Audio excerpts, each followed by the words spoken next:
So welcome everybody, and welcome to Pragmatic Psychology in Hungarian. So we have lovely Bernadette, who is translating for you. Beautiful Bernadette, who is translating for you in the Facebook group, and the rest of you are hearing the English version. And I'm going to speak as slowly as possible, so Bernadette has ease with translating. So I'm really happy that we are here and we talk about what is pragmatic psychology and how can this be a contribution to you, and how can you be pragmatic in your life.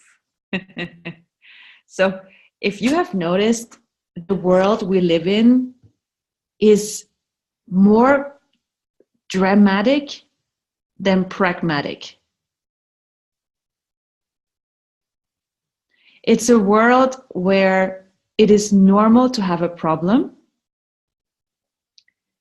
and not having a problem is where people think, what is wrong with you for having so much ease?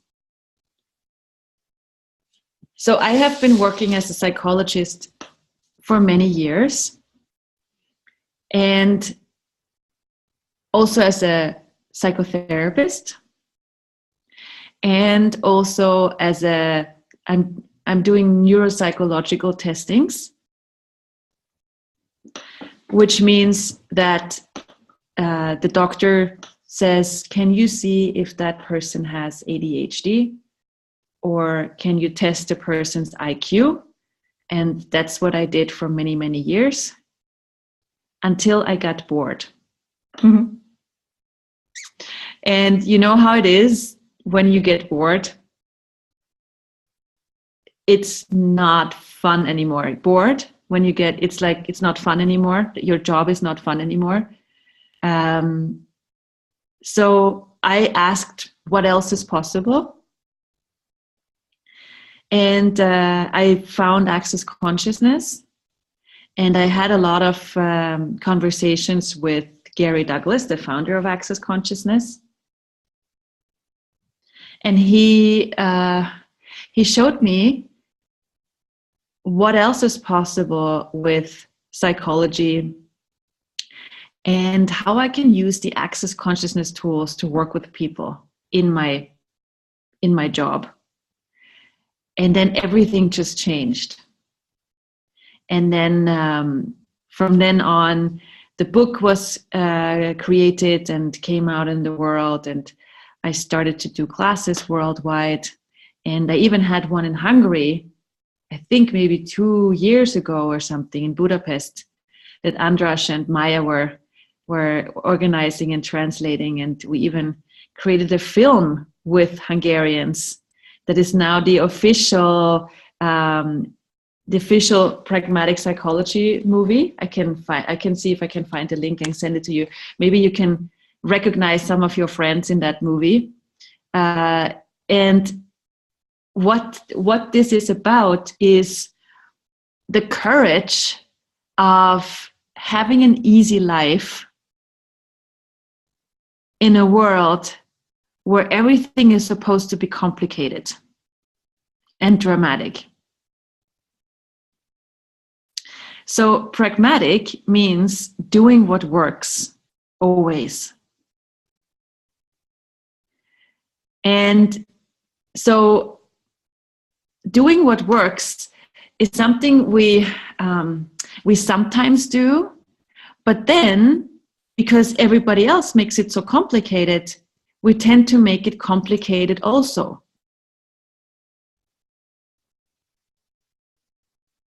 So most people allow themselves a level of ease, a little bit of ease, and then because their friends and their family make it complicated and worry a lot, then they entrain to that too. They do the same thing.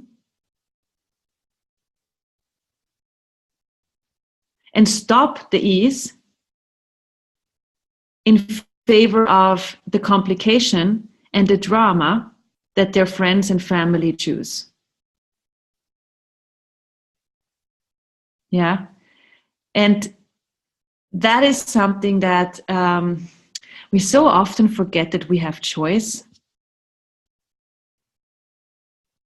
And acknowledging how different we are. What do I mean? Well, if you ask and choose a level of ease in your life that others are not, you are different. And that's a cool thing. And what if this is something you could start to celebrate rather than judge?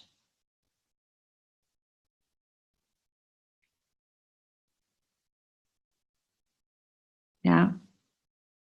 So everywhere you judge your difference rather than celebrate it, will you please destroy and uncreate it? Right, wrong, good, bad, pot, pock, all nine shorts, boys and beyonds.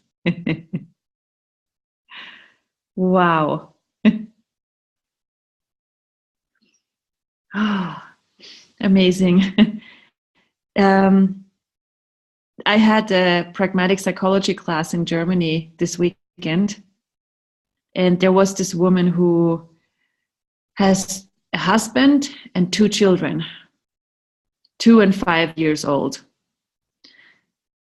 And for the first time in many years, she allowed herself to have some days just for her and not be a mother. And she came to the class, and she was all stressed out that, you know, she's a bad mother because she's leaving her kids with her grandparents. And she had organized everything perfectly for her children, as she always does. And I asked her, so was it easy for you to organize that your children are taken care of? And she said, yes, as though that is normal. And she realized that for her, it's so easy to organize her family. And then she started to cry. And I said, why are you crying? Well, because my poor parents, they have to take care of my children. And I said, well, do they want to take care of your children? And she said, yes. But my mother, she's so tired, and now she has to take care of my children. And I said, so does your mom want to take care of your children? And she said, yes. And what we got from that conversation with that woman is she organized everything for her children so she could be away for 2 days for the class. And it was easy for her. And then she judged herself for having it so easy. You know, and how often do you do that? You create a space for you to have a life that, you know, works for you. And then you go and judge yourself because you have it so easy.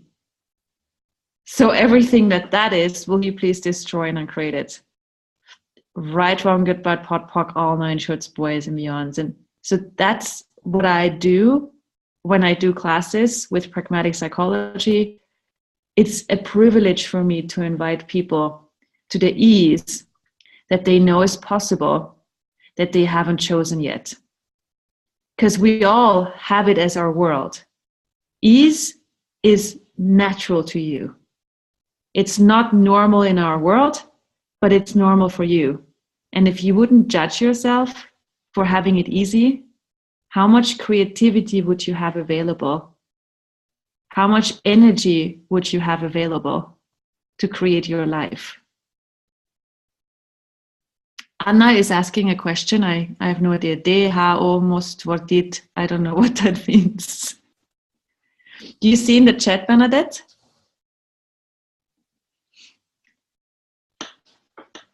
Yes.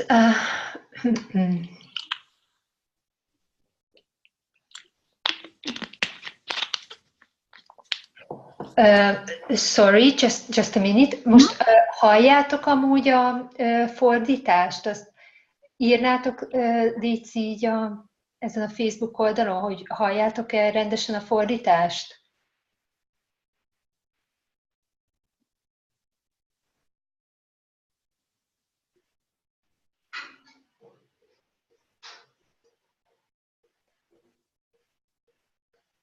I am just waiting some answers because two people wrote that they can't hear the translation. Okay. That's but the others are okay. Okay, I thought it was a question about this. Okay, cool. Yes. It's okay. Thank you. Yes. Okay. Yes. Okay. Köszönöm szépen. Okay. Yes, and there is a lady who would love to join the group, but now it's a bit complicated. She can get the recording then. Yes. Yeah. Okay. Cool. Okay. So we can go on. Cool. Awesome. So if you guys have a question, you please ask. Yeah. Okay. Because if this is somehow bringing something up or you have a question, then please unmute yourself and just ask. You guys are a contribution with your questions. Okay. So one of the things that I have seen also with this level of being different is that when you're seeing the world in a different way, the way that others don't, it's sometimes you judge yourself because nobody sees what you see. And then sometimes other people judge you. And we have learned to make that so relevant. And what if it's not? One of the greatest level of freedom you can give yourself is to not take anything personal. When somebody judges you, it's not about you. It's about them.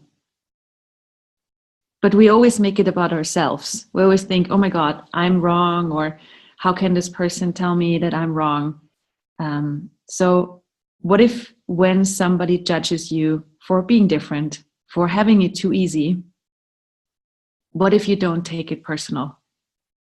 So everywhere you take it personal, when other people judge you, will you please destroy and uncreate it? Right, wrong, good, bad, pot, pock, all, nine shorts, boys, and beyonds, right? And you can practice that. It's like next time somebody looks at you and you sense that level of judgment, or they tell you something about you, and you say in your head, what if it's not personal? What if is this really, you can ask, is this really about me? Or is this person talking about themselves? Okay, and then you can say, everywhere I'm taking this personal, I destroy and I create it. Right, wrong, good, bad, pot, pock, all nine shorts, boys, and beyonds, right? And one of the areas where this is very prevalent, obvious is another word for prevalent, is where when people are so different that they get labeled into, this person is ADHD, this person has autism, this person is, all kinds of different labels. And I've been working with people with labels a lot, like people with depression, anxiety, OCD, ADHD, all those kinds of labels. And all of those were people who just see the world differently. They see something that other people don't see. They are something that other people are not. And because it's so different and nobody understands it, and not understanding is very horrible for experts. If you can't put somebody in a box, it's terrible. So those people who are so different, they all see something, they all are something that is not understandable. And what if that is not a problem anymore? And that's something that is so fun for me to invite the world to realize the capacities and the abilities that these people have when the rest of the world thinks that they are incapable and disabled. Yes, and if you have read the book, I know the book is only in English so far. Maybe it's going to be translated into Hungarian. Who knows? But I speak about the superpowers that we all have, and the capacities we have, and the capacities that people have who are different, who also have been labeled. And so what if you celebrate your difference? What if your difference is something that is a resource you can use? So everything that is, everywhere you judge your difference, rather than using it as a resource, will you please destroy and uncreate it? Right, wrong, good, bad, pot, pock, all nine shorts, boys, and beyonds. Wow. So I have the fortune to create what I create in the world with pragmatic psychology.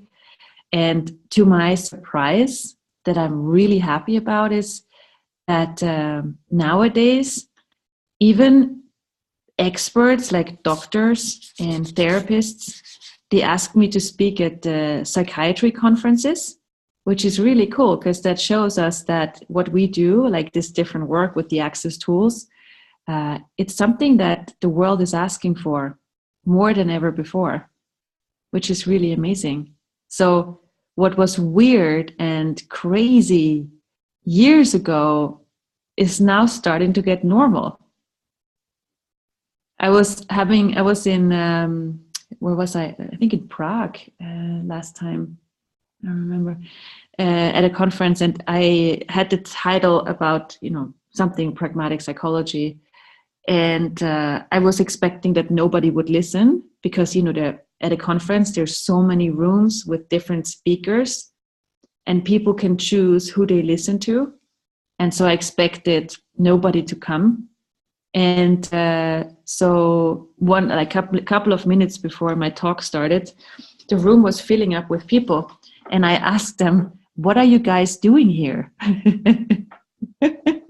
And they were really surprised because, nobody had ever asked them, what are you doing here? And I asked them, do you really want to be pragmatic? Are you sure this is what you want?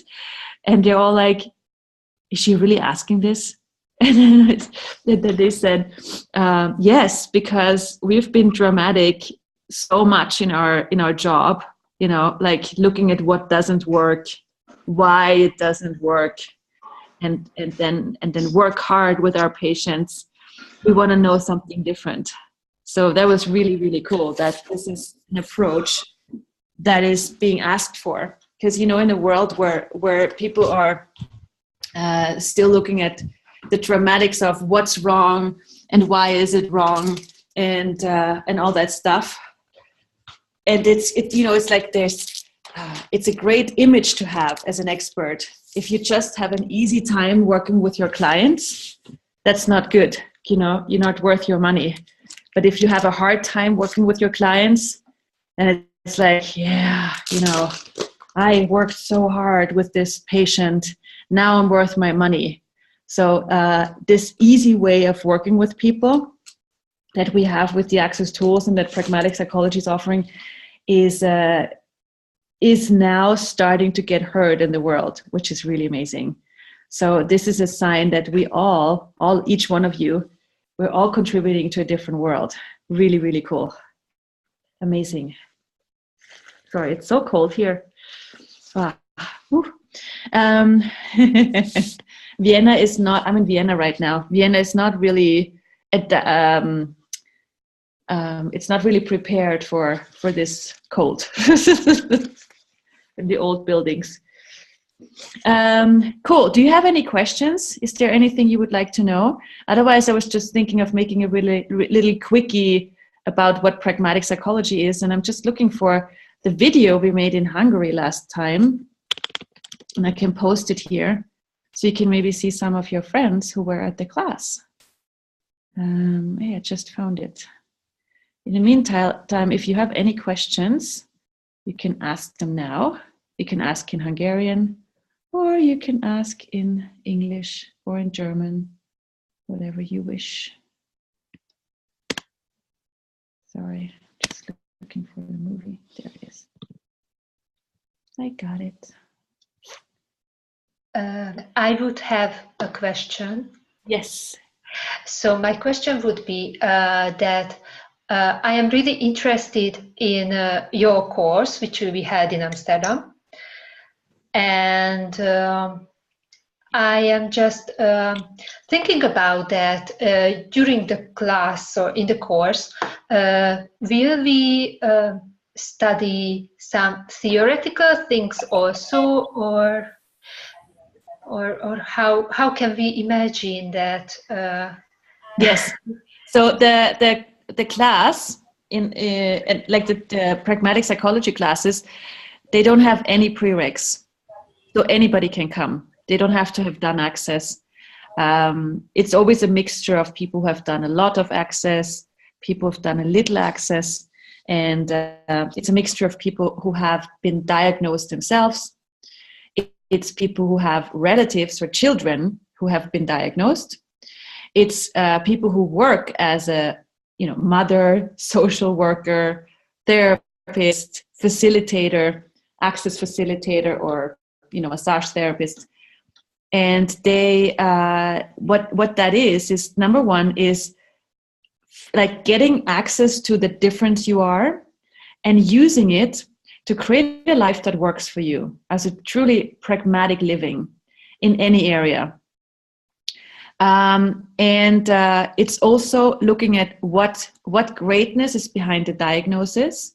So we can look at, hey, what is depression really? What's anxiety? What's schizophrenia? What's ADHD? What's autism? What's the capacities behind them? And what are the tools you can use with people like this?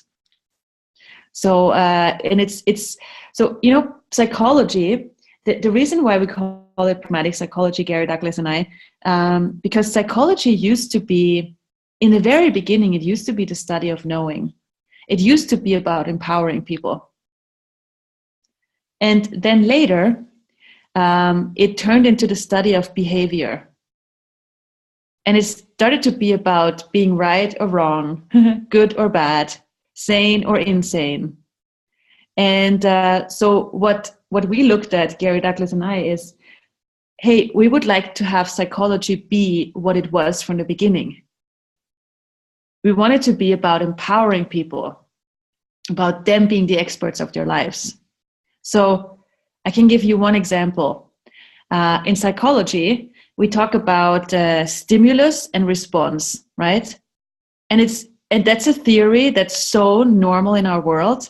So stimulus response means that if something triggers you, if somebody says you're so bad, right? That's the stimulus, and you respond with, oh my God, maybe I am bad.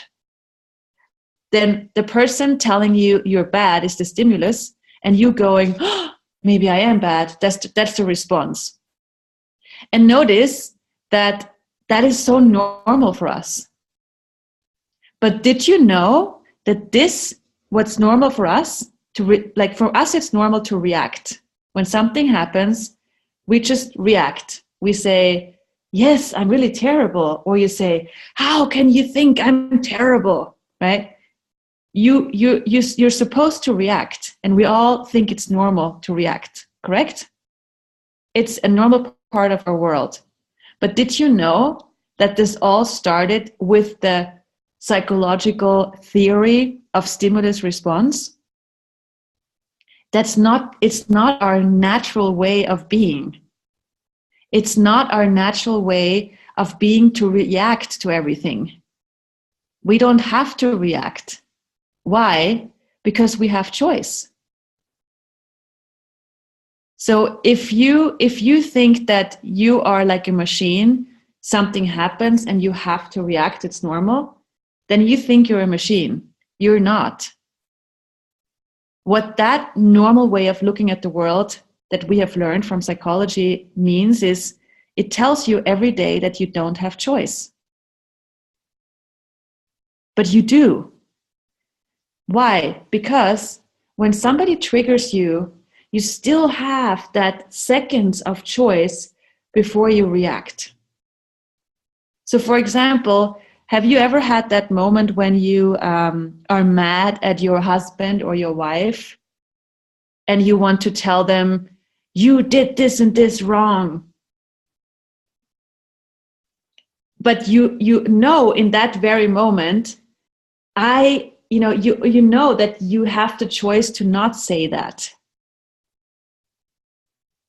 But often you still do it anyway because you want to tell them how wrong they are. But before then, you know that you have choice. There are a couple of nanoseconds where you know, oh, I actually could not say it.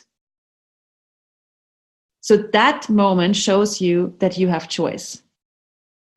So everywhere you think that stimulus response is the only choice you have, will you please destroy and uncreate it? Right, wrong, good, bad, pot, pock, all 9 shorts, boys and beyonds. Cool. There's a question here from Noemi.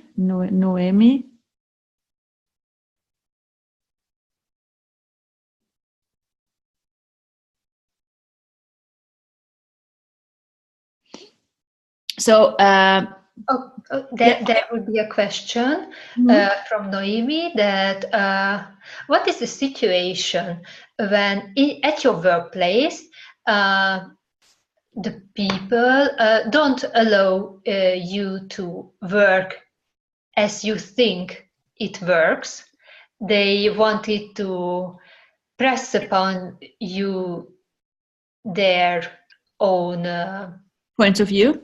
Yeah, but it also doesn't work, and they make you wrong.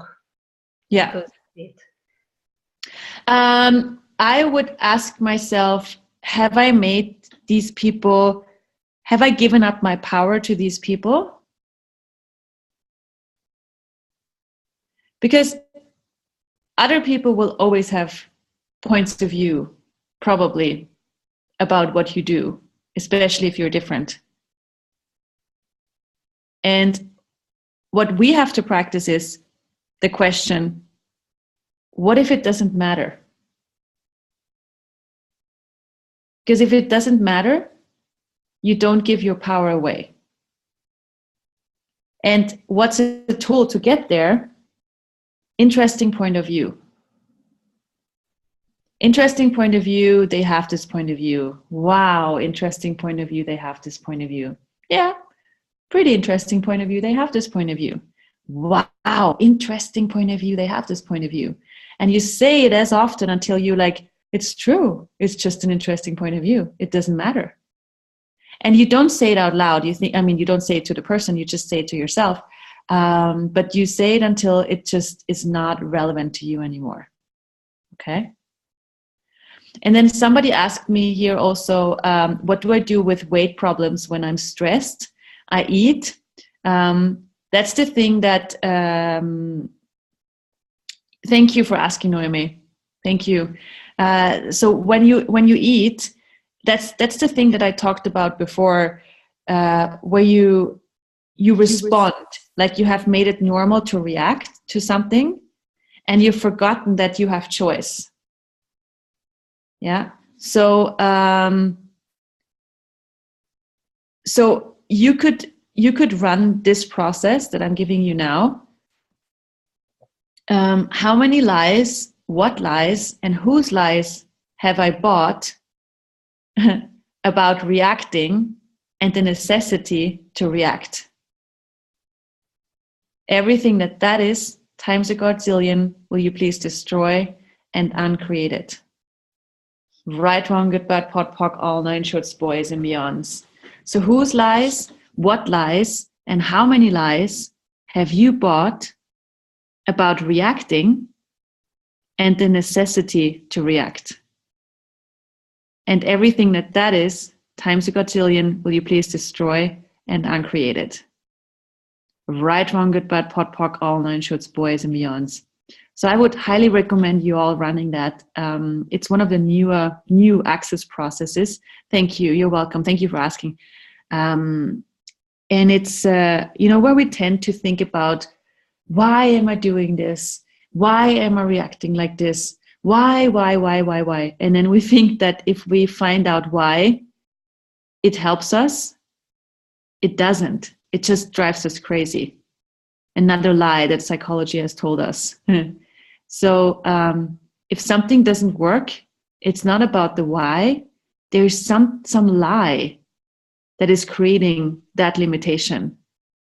And the lie, for example, would be that you have to react.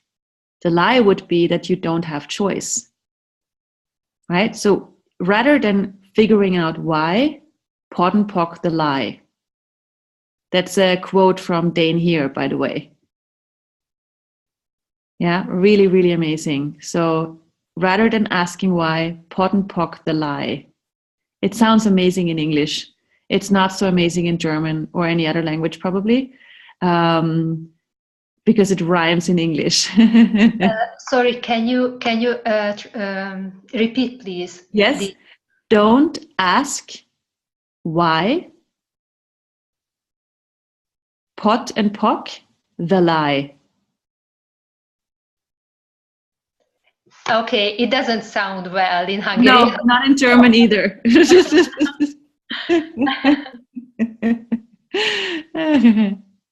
So because Bernadette, you asked about the classes, like these things are all part of the pragmatic psychology classes.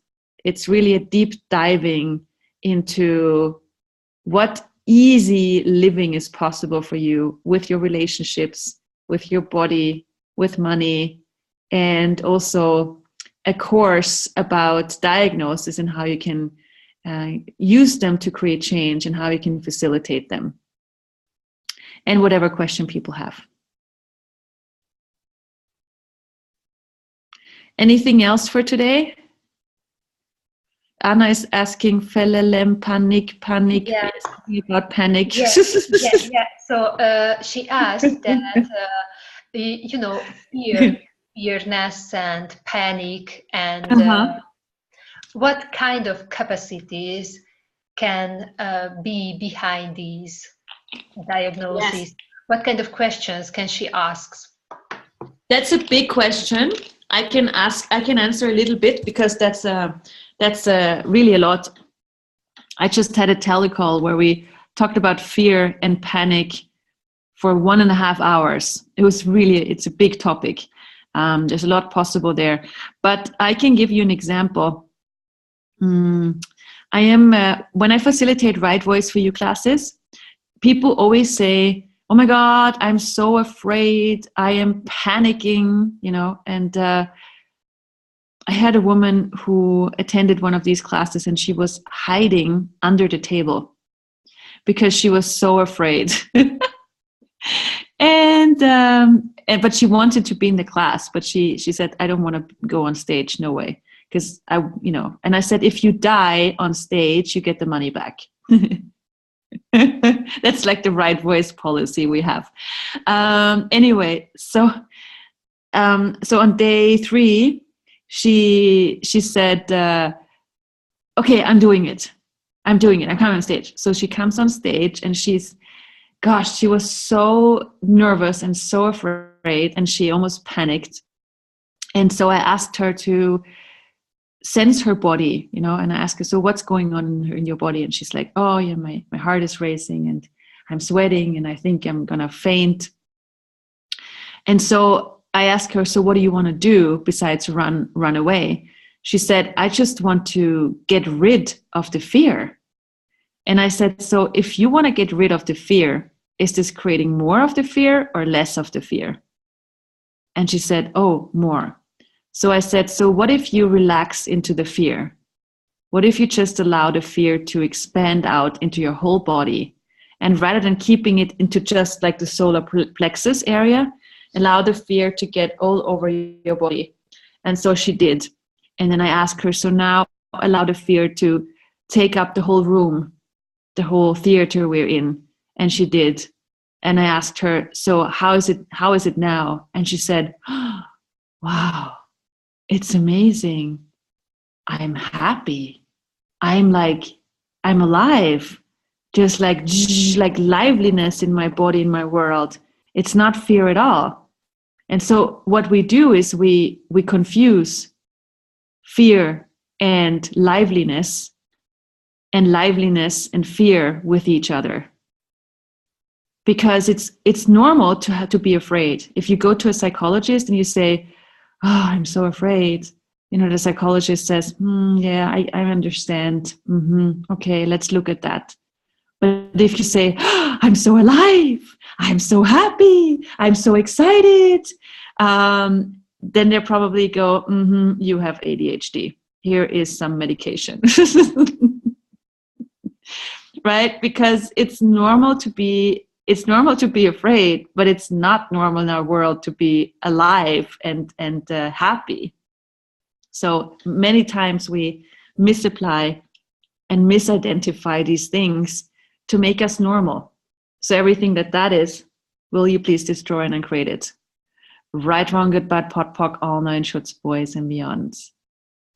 Cool. Awesome. So I need to go to the next meeting. It's very busy in my world. Bitte schön, Anna. Sehr gerne. Sehr gerne. So I hope this was a contribution to you. We're going to send you the recording of this little time together. And there are videos online. I think that the video that I sent you is even translated into Hungarian if you want to have more. And if you want me to do an online course for you in Hungary, we can arrange that too. Just tell me if there's interest from you. I'm happy to provide it. And also you can come to the Amsterdam class. If there's interest, we can have translation for you. You just let us know and just give us the information if there's request, and then we can see what we can create. The Amsterdam class is, I have no idea. Oh yeah, I do. It's in March, 16 to 18. 16 in the evening, Friday, and Saturday, Sunday in March. Yeah. Okay. It's near Amsterdam. It's not in the city. Cool. So thank you for you, and thank you, Bernadette, for creating this and organizing this. You're wonderful, beautiful, and wonderful. And thank you for translating. Cool. Thank you, Bora. Thank you very much. Thank you. Thank you very much. It was so cool, and yeah, I am so happy that you accept this invitation. So it's very cool, and Hungarian people are really interested in this kind of stuff. So yeah, thank you very much. Yeah. I'm open to any creation. Thank you so much. Thank you. Thank you. Bye, beautiful people. Bye, Andrea. Bye, Andy. Bye, Bora. Thank you.